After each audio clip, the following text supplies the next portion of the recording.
if you want to insert a SIM card in a quick and easy way, so first of all, you have to unbox your box and locate your SIM ejecting tool.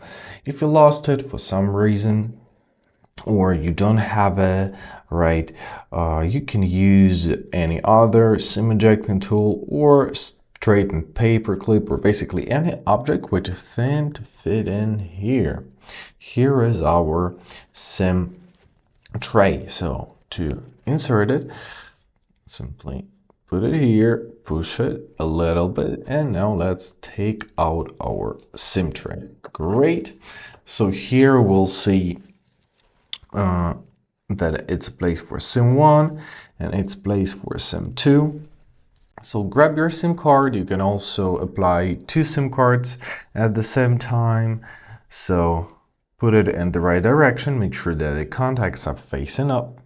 Now grab your phone back and insert it. You can navigate, if you're inserting it in the right direction, by this hole. So insert it, and now let's wait until our phone will recognize the SIM card. Yep, as you see, it's just did. Here is our SIM card. Press done, and there it is. I hope this video is helpful. Thank you so much for watching. Have a great day, and please consider subscribing to our channel.